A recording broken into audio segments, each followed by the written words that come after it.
Farhi from Google and MIT, who will tell us about the quantum approximate optimization algorithm.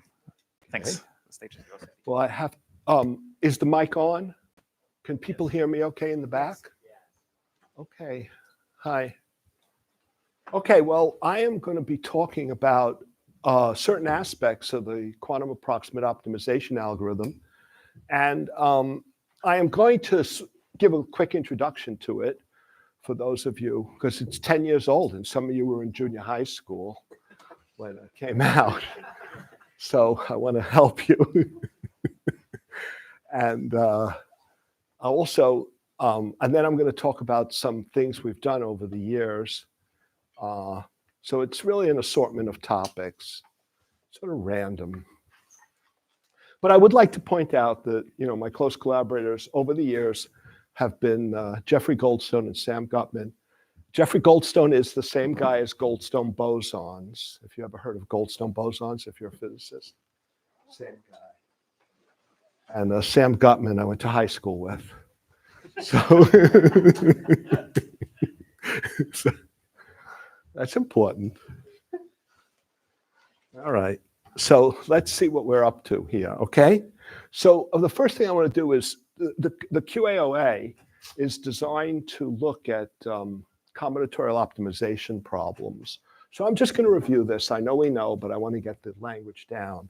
So here we have a problem which we have n bits and m clauses. And the clauses usually involve a subset of the bits. And according to a certain assignment to that subset of the bits, the clause is either satisfied or not. And if it is satisfied, this cost function will be 1. And if it's not satisfied, it'll be 0. So what we want to do is we want to find strings that make the cost function big. And to be a little more precise, what we want to do is to make, if I offer you a string z, and I evaluate the cost function, if I divide it by the maximum it could be, that's called the approximation ratio, and we want to push the approximation ratio up. So in this kind of optimization, we're always going up and dividing by the maximum. Now, the quantum algorithm has certain ingredients, and the ingredients in the quantum algorithm are an alternation of unitary transformations. And the first thing we act with is a unitary that depends on the cost function. So the cost function is, I didn't write it as a quantum operator, perhaps I should have, but the cost function, since it's a function of string z, it's diagonal in the computational basis. When it acts on a basis state, it gives you C of z times that.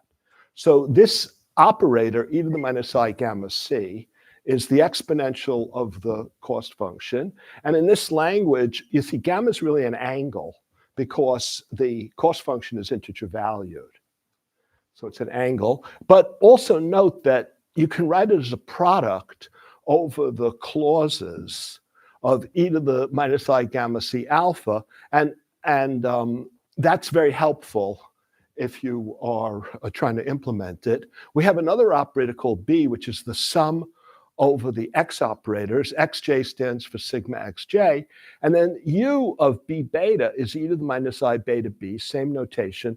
And this is the product over individual qubits of these rotations. So this operator calls the cost function, and this operator rotates the bits. And we typically start in a state I call S, which is the uniform superposition over all strings. So this is an easy state to construct, actually, because if you think of the plus state, which is 1 over root 2, 0 plus 1, if you just multiply out n plus states, you get this. So, and this is a very neutral place to start because it's the superposition over all possibilities. So then for any integer p, we define 2p angles in this case, because if we have an integer valued cost function, the gammas are angles and the betas are angles because they're rotations. And then we start in the state S, and we have an alternation of the cost function with parameter gamma 1, and then the rotation with parameter beta 1, and we march along. And so we have P of these things. Now, note that the required circuit depth here is not too big because the C alphas commute. So if you think of implementing them, there are M of them at each level, and the rotations are 1 qubit operations. So if you go to depth P and you have M clauses, the circuit depth is not too big. I really want to think of this at low P. Now, you'll notice that, so what's the goal? The goal is to make the expected value of the cost function big. So we want to choose the parameters so that the quantum state we build has a high value of the cost function. Because if we can do that, then this quantum state, if you measure it, will give you strings with a high value of the cost function. So the goal is to make this big. Now note that if I'm at depth P, and I maximize gamma and beta of this function, I could have just written it, that you get a certain value. Now, if I go up 1, or, well, I guess I wrote it as going down 1. If I go down 1, what I'm really doing is I'm fixing the last 2 parameters to be 0. So this inequality holds. As you relax the optimization, as you add layers, if you set the last 2 parameters to 0, you would have been at the previous layer, so you can only do better. So this just marches along. And actually, we can prove that for any instance, as P goes to infinity, there is a sequence which will achieve the maximum. But I really don't want to talk about that, because that might require the sequence to be doubly exponential in n. But it's a math fact that if you took P to infinity, fix n, and n is the number of bits, and took P to infinity, you could achieve the maximum if you could find the parameters. And that's a consequence of the adiabatic theorem. But let's forget that. So now, one way you could use this algorithm is to do it with angle search. So you start with you fix P, you start with angles gamma and beta, use the quantum computer to make the state, measure a string to get Z and C of Z, and then go back and repeat with the same angles to get a good estimate of F of P. So you do it a few times, and then repeat with new angles. And you might have some overarching classical strategy that helps you improve the performance. So in this sense, it's a variational algorithm, because you run it, you try to do better, you see if you do better. If you do, you're happy. If not, you try something else. So in this sense, it's a variational algorithm. But there's another sense, is that for fixed P, we can classically prepare and determine the best angles in advance. And I'm going to show you this by an example. Let's look at MaxCut on a 3 regular graph. So the cost function in this case is a sum over the edges, jk, of this cost function, cjk. Jk is the edge. And this is MaxCut. So here I'm using bits which are plus minus 1 valued. So notice that if you have an edge, MaxCut is satisfied if the 2 things are opposite. So if zj times zk is minus 1, the cost function is a 1, which is happy. But if the product is a 1, meaning unhappy, the cost function is 0. So this is the MaxCut cost function. And let's look at P equals 1. Let's just look what happens at P equals 1. At P equals 1, let's look at the contribution from edge jk. See, the cost function is a sum over edges. So I can look at edge jk, and this is what you have. Because this P equals 1 means there's only 1 gamma, 1 beta, and S is a product state. Let's not forget that. S is a product state because it's the product of the sigma x plus eigenvalues. So this is a product state. And then if you look at this thing, e to the I beta b z j z k, I don't know how much I want to go through this. This just rotates these things. These are rotations. So this rotates this operator to this. I'm trying to evaluate I guess I'm trying to evaluate this. So I'm looking at this middle piece. And if I look at the middle piece, it rotates those bits. Only bits J and K are involved. Now, if I conjugate with e to the I gamma C, you see that the only thing that gets involved are the terms inside C that touch J and K. Otherwise, they commute through. Yeah. Why does it matter that they're 3 regular graphs? No, it's an example. Okay. I'm doing an example. Right. I believe in proof by example. Do the number of terms that involve J and K proliferate like a lot if you have different graphs? Sure, it could. But I'm restricting my attention for the moment to 3 regular graphs. Okay. But then you can see that the only possibilities for a 3 regular graph are J and K. J and K have no friends in common. They have one friend in common, or they both have friends in common. So there are really only 3 possible subgraphs. And that means that you can look at this thing, and each subgraph type gives a specific function of gamma and beta, and which does not depend on n and m, because one of them involves 6 qubits, one involves 5 qubits, and one involves 4 qubits. And I can evaluate that for every gamma and beta, and I can evaluate the function, which is the expected value of the cost function for an arbitrary gamma and beta on any graph, only looking at 4, 5, and 6 qubit graphs. So it means that I can do this. I can evaluate on a classical computer and find optimal angles in advance. And then this was enough so that at p equals 1, we could show the QAOA will produce a cut that is at least 0.6924 times the optimal cut. And the reason that was significant is because this is a worst case performance guarantee for a quantum algorithm.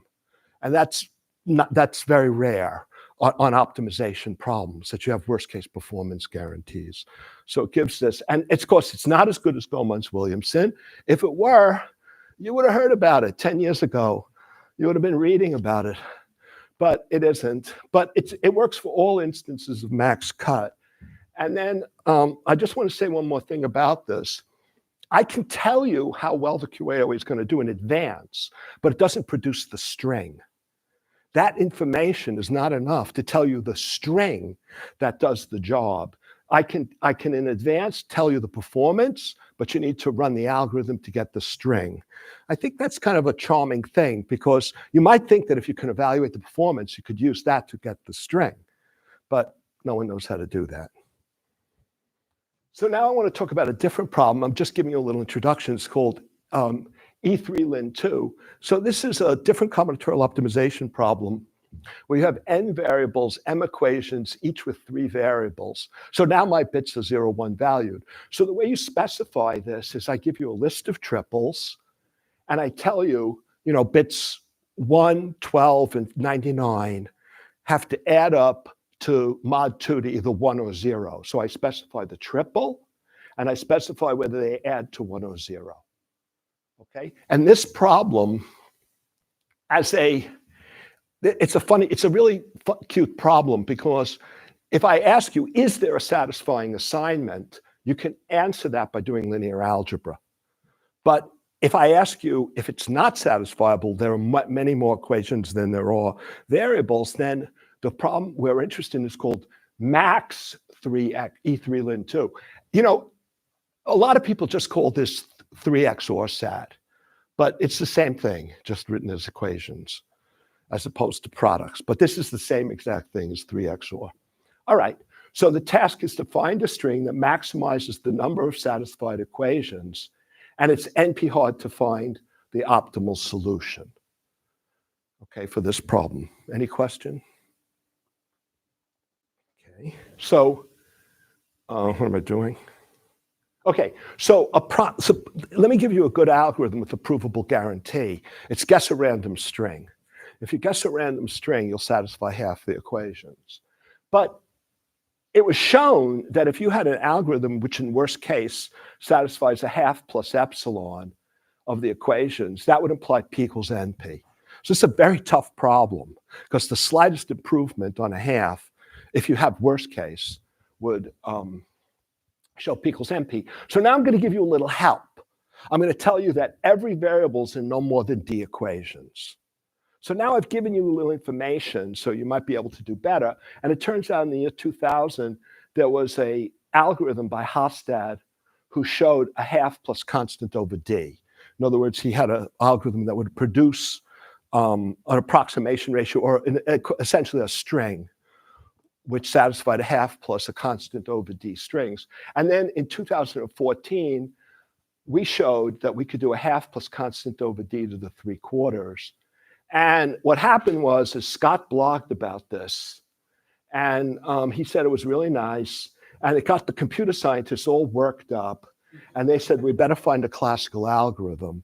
And they did. And in fact, the computer scientists, it took 11 of them. Also, look at this. It looks like a United Nations, SWAT team. And you could ask whether they have some of the same prejudices that the UN has against certain people, but we're not going to go there. And we're just going to accept the fact that they got their result unambiguously. Okay? It was 3 separate groups that all got it and then merged.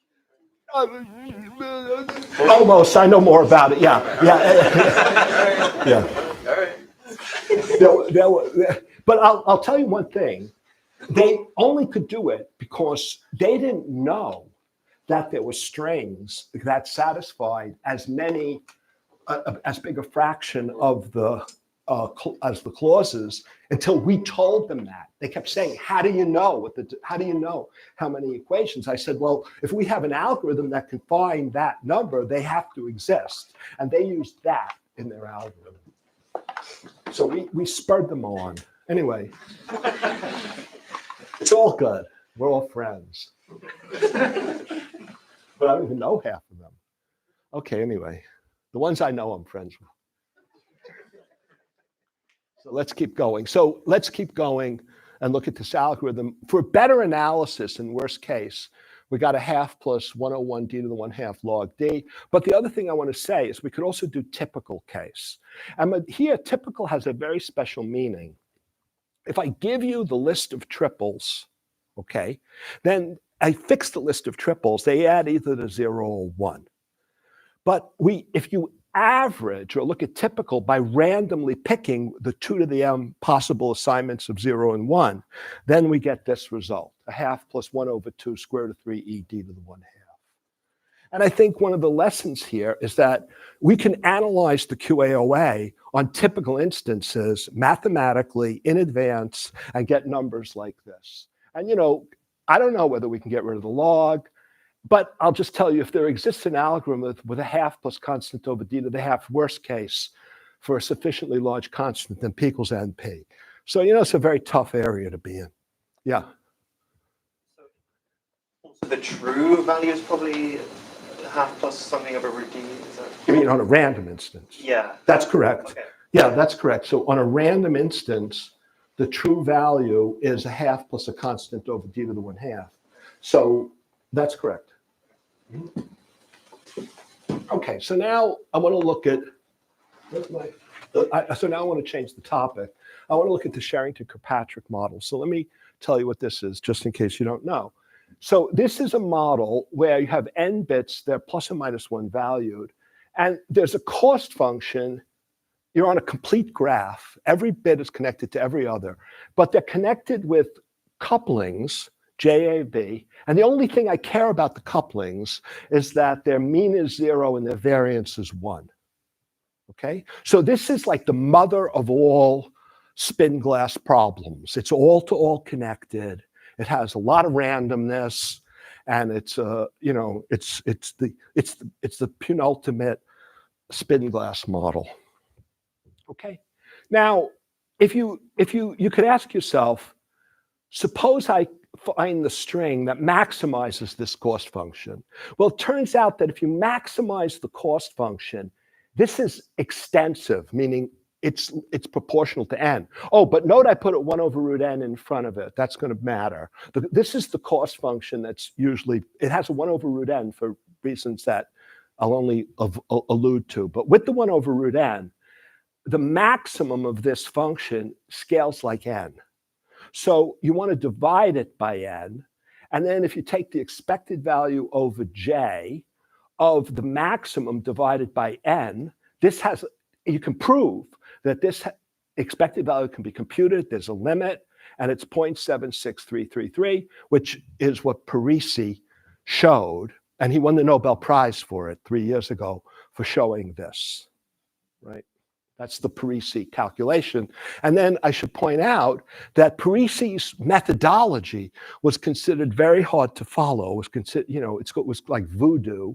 And then Talleyrand, the French mathematician, showed it was rigorous, and he just won the Abel Prize for that.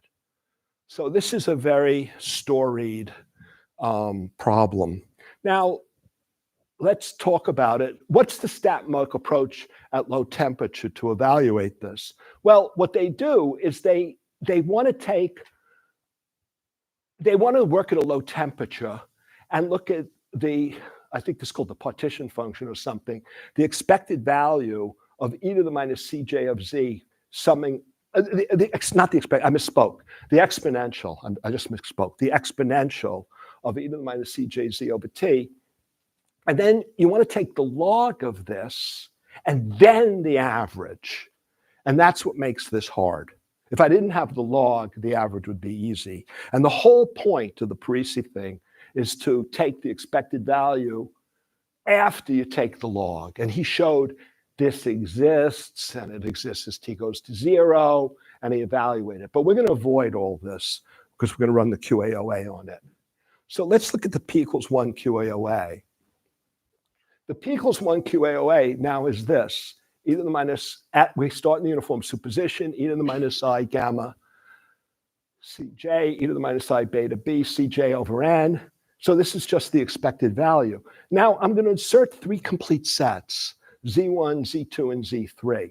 So this 1 over 2n comes from the normalization. I get e to the I gamma Cj of Z1, and then I have the matrix element between Z. This is a string of bits of length n, e to the I beta b, Z2, 1 over n, Cj of Z2, dot, dot, dot. But now I'm going to want to take the expected value of this. And let's not forget what the cost function is. I'm just reminding you. It's 1 over the square root of n this. Now, for one Gauss, if I do it with Gaussian variables, if you have one Gaussian variable, the expected value of j of e to the I phi j is e to the minus phi squared over 2. And if you have a j downstairs, then the expected value of a j is e to the I phi j over j times j. Oh, excuse me, the expected value of e to the I phi j is I phi e to the minus phi squared over 2. This is just for Gaussian random variables, okay? But I'm going to use Gaussian random variables. But I go back to my calculation upstairs because of those complete sets. I have this, and downstairs I have this. So everything is in the form of I'm going to take the expected value of 1j upstairs and either a j downstairs or not a j downstairs, depending on whether they match. Okay, so I can just turn the crank and do the math. And we find the expected value of a j of gamma beta Cj over n gamma beta, as n goes to infinity, is 2 sine 2 beta cosine 2 beta gamma e to the minus 2 gamma squared. And this is optimized at beta equals pi over 8 gamma or half, and we get for the number 0.303. So we're not at Parisi, obviously, but we're sort of in the right world.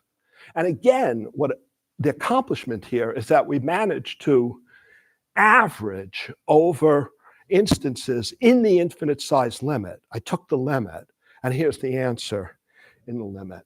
And I also want to say, for any fixed p, we also developed an iterative procedure that allows us to evaluate this thing at any p. Now, we've taken n to infinity. So what we're doing with p is the algorithm to evaluate this is numerically expensive. it grows like 4p. So, but we give you a formula that you can put on a computer, which we did. And this is me, Sam, Jeffrey, and Leo Zhao. And again, any p is fixed, take n to infinity, and we evaluate the expected value of the cost function for any parameters gamma and beta. But then we can optimize that. And when we optimize that, oh no, wait a second. Did I want to? Here it is. I'm optimizing it. So as a function of p, it goes up. And, are we headed to Parisi? I don't know. I sure hope so. But that's what it looks like. But I would like to point out that a p of 11, we cross 2 over pi. And 2 over pi is the best classical assumption-free algorithm for this problem. Now, so we passed that. Which is, well, I don't want to talk about the algorithm, but we do pass it. Now, I should say, though, there is a classical algorithm for this due to Montanari. It came out about the same time as ours. And Montanari has an algorithm that will get within 1 and 1 minus epsilon of the Parisi value in time 1 over epsilon squared. But it's based on an assumption that the SK model does not have the overlap gap property. And it's an assumption everyone believes to be true. So Parisi, this is what we do. We beat the best assumption free, but the other guys have an algorithm which provably goes to Parisi, but it's based on an assumption which is probably true. If we just tried to extrapolate the curve, it looks like you're going to exceed the Parisi value. That would be bad news, yeah. Okay, well, let's take that as positive. But yeah, that's great. But actually, we have actually carried this to p of 27. And it is marching up there. But no, I think if we exceeded it, it would probably mean we made a mistake. Yeah, go ahead. And how do these numbers all depend on, like, if I have 3, 4, 5 local? Oh, that's a different problem. We've also analyzed that. This is a 2 local problem. This is SK. Okay, so you haven't looked at, like... No, we have. It's also in the paper, yeah. I just don't want to talk about that. Yeah, we've looked at... Does it go down K? Is it one of the... Does what go down? Like how do these numbers depend on K? I don't know. I have to look at my paper. Yeah, we've done it for higher spin models. Yeah, I don't remember. What? So if you did extrapolate all the way, is there a certain regime where you could get like a better approximation ratio on your, Well, the thing I would like to know is whether we go all the way to the Parisi value, but to do that, you have to have a form of the function to know where you're going. And I don't know what, you can't just extrapolate unless you have a way to, a sense of what the curve is. I could draw more pictures and you could, I like to extrapolate with my eye, but I don't know. Okay, may I keep going? Okay, but I should say something else, which is that for any gamma and beta at any depth p, we could prove this little fact, which is that the expected value of a j of the cost function squared is the square of the expected value. Okay, that's very helpful because what that tells you is that if you fix the parameters and you ask what's the expected value of the cost function, it will be the same if I toss another instance. So this is what's called landscape independence, which is another feature of the QAOA on random instances, which is you fix the parameters, you toss an instance, you evaluate it, and now you toss another instance, you evaluate it, and you get the same thing. And that's very helpful if you're trying to run it as an optimizer, to know that if you're optimizing things from a class, once you find the good parameters for one, it'll work on others. The other type of concentration we have is that if you fix the instance, for typical instances, all measured strings have the same value of the cost function. We can also prove that. So that's sort of interesting. There's no spread. Every string you measure has the same expected value of the cost function. And that's going to matter when we talk about supremacy. Okay, so let's keep going. I want to consider something here. I want to now change it to another problem, which is MaxCut on large girth deregular graphs. So if I want to look at MaxCut, and I want to look at a big graph, but it's deregular. Okay, so now I look at the neighborhood of one edge, and it's a tree. Okay, the neighborhood of one edge is a tree. And there it is, and I can evaluate the QAOA on that tree. And if I do that, let me parameterize the expected value of the MaxCut cost function in the state gamma and beta. I divide by the number of edges as a half plus some function of d gamma and beta over root d. That's a very convenient scaling. I can explain that more later if you want, but let's leave that as a good idea. Okay, so I'm parameterizing the expected value of the cost function of the QAOA as a half plus this function. And then what we proved, which is this, is that, remember I had the SK value of the cost function at any p for any parameters gamma and beta? Well, we proved that that's equal to the limit as d goes to infinity of this thing, nu p of d gamma and beta. So that means that this thing, which only involves one subgraph, is equal to an ensemble average. Okay, and that's very surprising, and it was very hard to show. And this was done with people who are in the audience, Joao, Kunal Mawaha, who's not here, Ben, and Leo. And this was so surprising and so hard to show that it actually won outstanding paper prize at TQC, because it's a very weird connection between two very different distributions. Okay. We were happy with that. So now I want to talk about supremacy. You see, the QAOA it exhibits quantum supremacy. And let me define this operator, h twiddle, which is e to the minus I pi over 4 sigma x. The reason I'm calling it h twiddle looks a lot like the Hadamard. A Hadamard is just like 1, 1, 1, minus 1, and this is 1 minus I, 1. It's a lot like a Hadamard. And the IQP people showed that you can have supremacy in worst case if you act with Hadamards and cost function exponentials. So we essentially, Aram and I stole their proof and applied it to the QAOA by putting tildes on h's. And then we were able to show that if you take psi, and which is e to the minus I gamma cs, h twiddle to the n, and then you look at Q of z, which is the probability that string z appears, and if you have a classical algorithm that outputs strings with probability p of z, so you have a classical algorithm which has random number generator inside, and it's spitting out strings with a certain probability, and if that probability is close to the true probability in this sense, then the polynomial hierarchy collapses at the fourth level. So that means that the QAOA has supremacy at its shallowest depth, which I think is an argument that there's something quantum about it.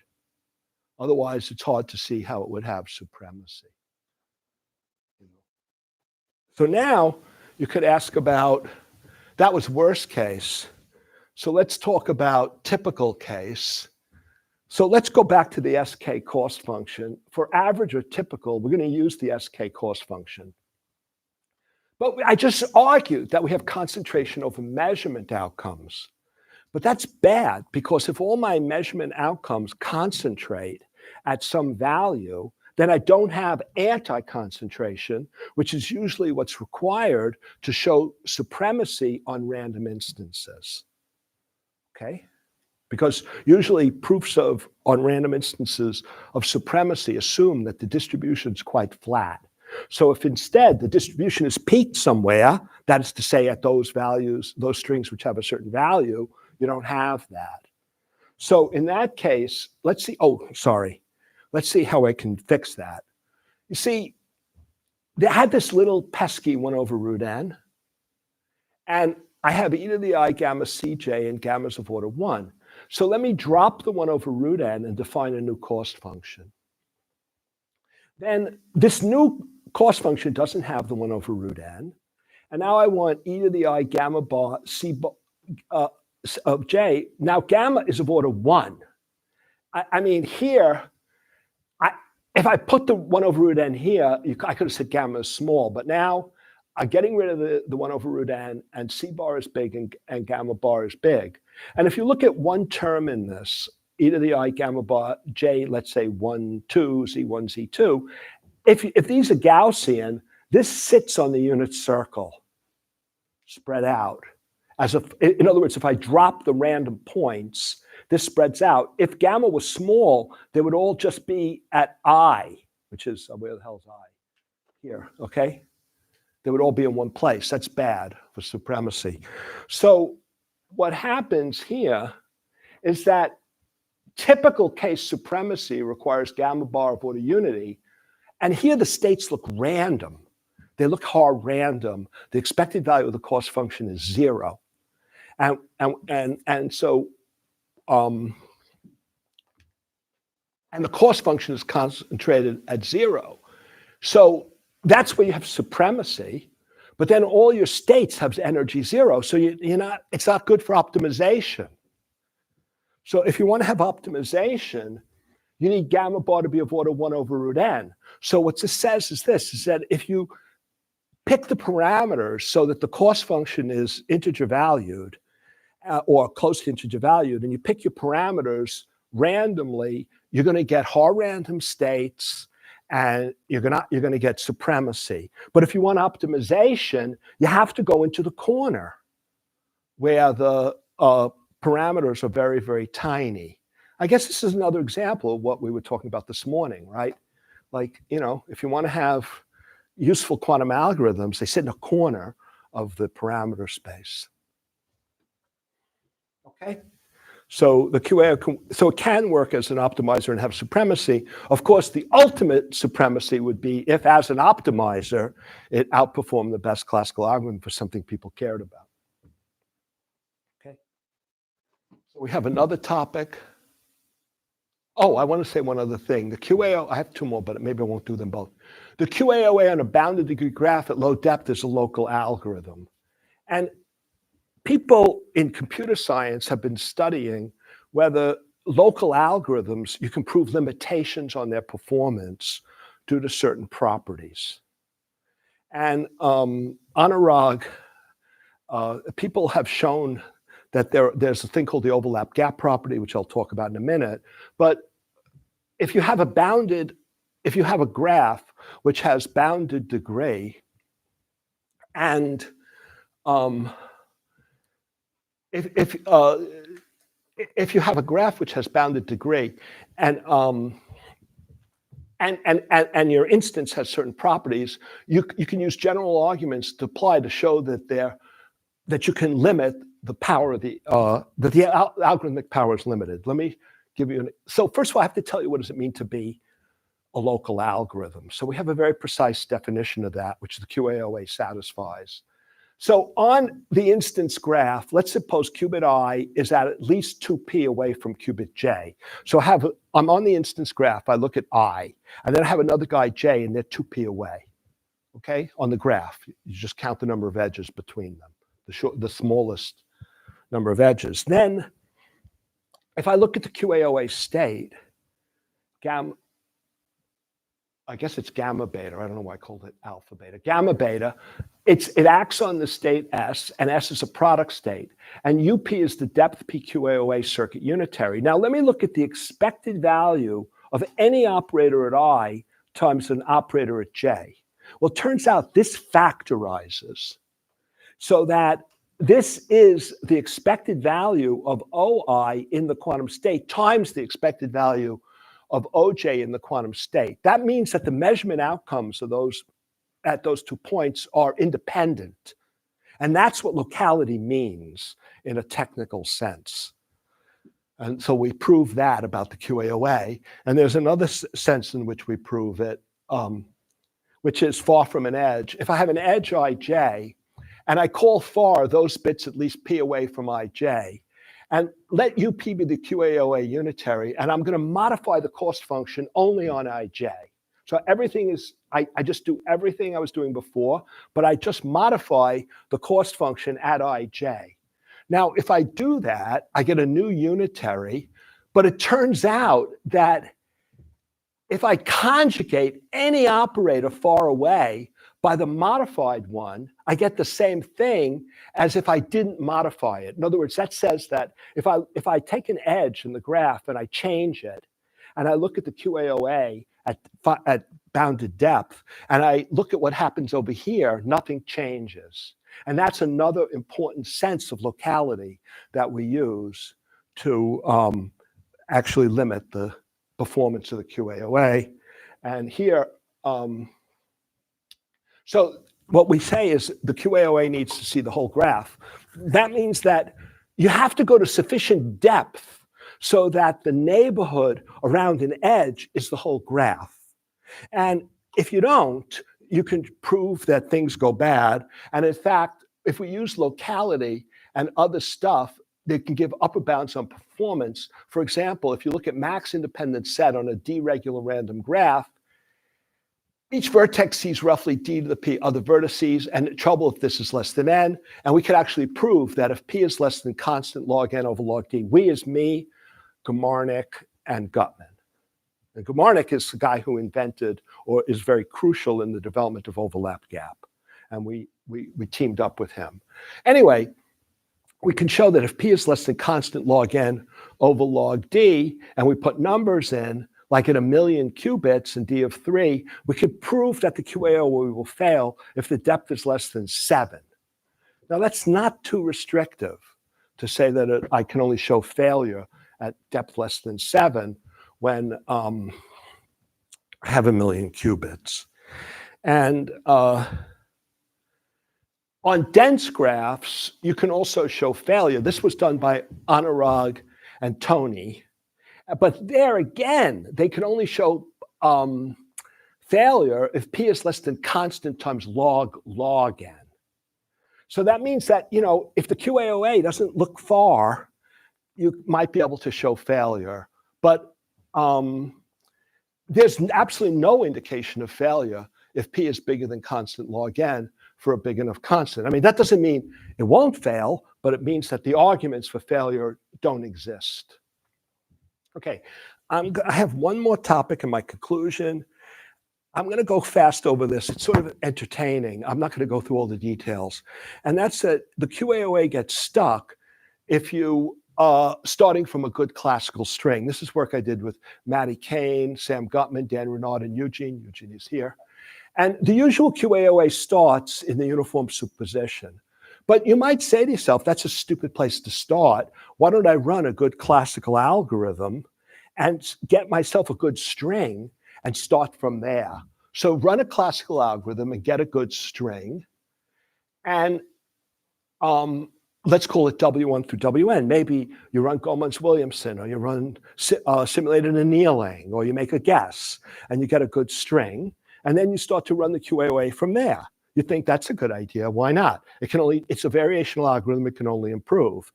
Well, actually, I don't know. I shouldn't have put this one in here because the first one here, it only gives a phase if it acts on a computational basis state. But anyway, I don't have this one. I have all the others. Okay, so I act with this on this. And now let's look for good parameters.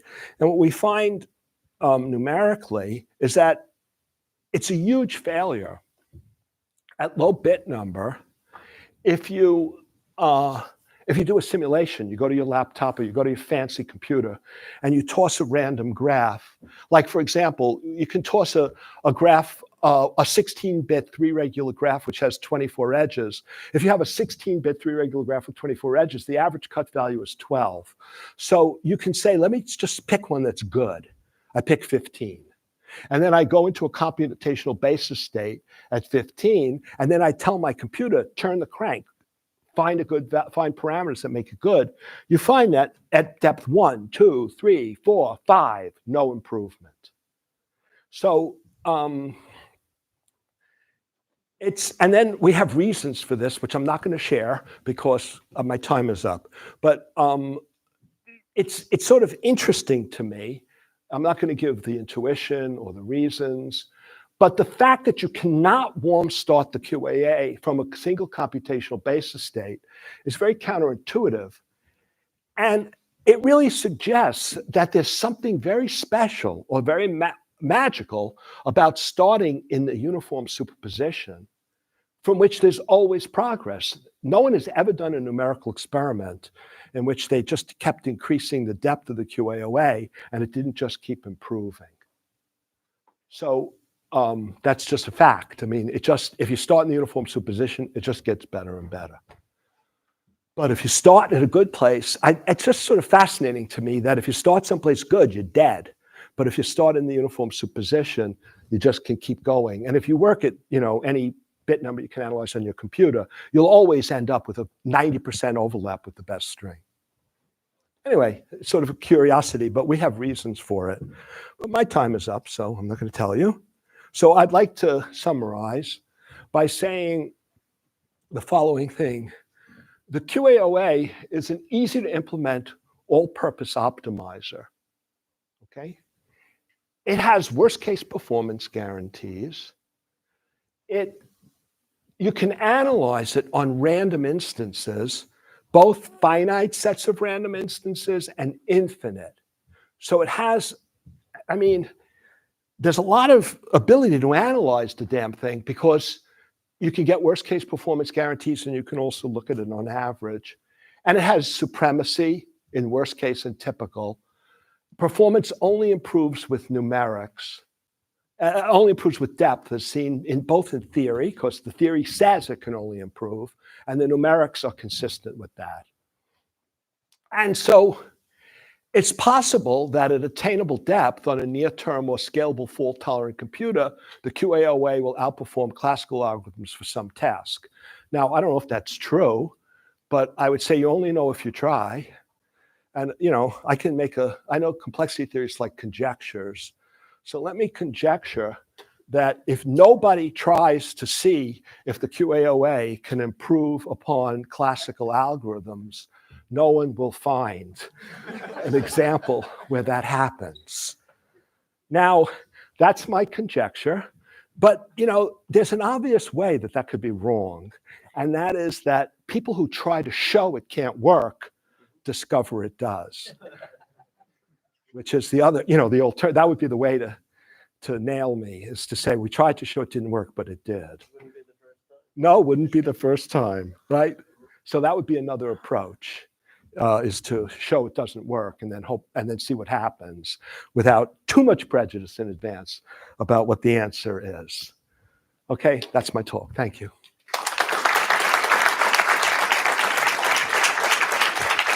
Thank you very much for this wonderful talk. Are there further questions? Questions? Yeah. I'll ask you a question. So, I was just curious if you and Maddie and everyone explored what happens if you start, not just from a product state that's good, but maybe some superposition of things in a neighborhood, whether in like Hamming distance or something like that. Well, one thing you can do is, let's go back to the example where I said, if I start in a single basis state whose cost function is 15, you don't move. So instead, since we can do classical simulation, you can start in the uniform superposition of everything whose energy is 15. Doesn't move. It also gets stuck there, which is sort of very hard to understand, because you think if I went to the superposition, it would do better, but it doesn't. It also gets stuck. Is that an example of what you're asking? I suppose. Yeah, I guess there's a lot of different ways one could define starting at a superposition of things near something good. Yes. Well, one of the things there was a group in Georgia. The first author of the paper is Reuben Tate, and they had what I think is quite a good idea, which is you first run Gomans-Williamson, and then you use that to inform the warm start. So you arrange, what they say is this, run Gomans-Williamson. I won't explain Gomans-Williamson, so it's only for those who know. But when you run Gomans-Williamson, you get n unit vectors and n dimensions, and they have information about the cut. So what these guys said is project those down to 2 dimensions, and those 2 dimensions sit on the block circle, and then line up your initial state along those directions on the block circle. And that works pretty well, actually. I don't want to talk about it too much because we're all working on it, but I think that's a very clever idea because it kills arguments against the QAOA based on locality, because Gomans-Williamson is not local. So as soon as you run Gomans-Williamson, you have non-local information, you're in a very good place to start. And it works pretty well. This is this Georgia group. I'm just remembering the first author is Reuben Tate. Cool. Thanks. Yeah.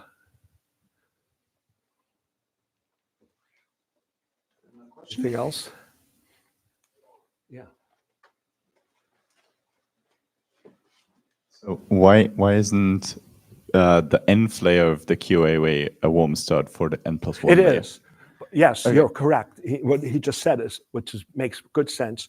If you run the QAOA to level 4, but you stop at level 3, and then I'm in a good place, and then from there I will proceed and do better. The problem with that is that thing at level 3, or what I say, I stop at 3, go to 4. That thing at level 3 is a complicated superposition with all kinds of crazy phases. So if you could figure out how to put the phases in, but you're absolutely right.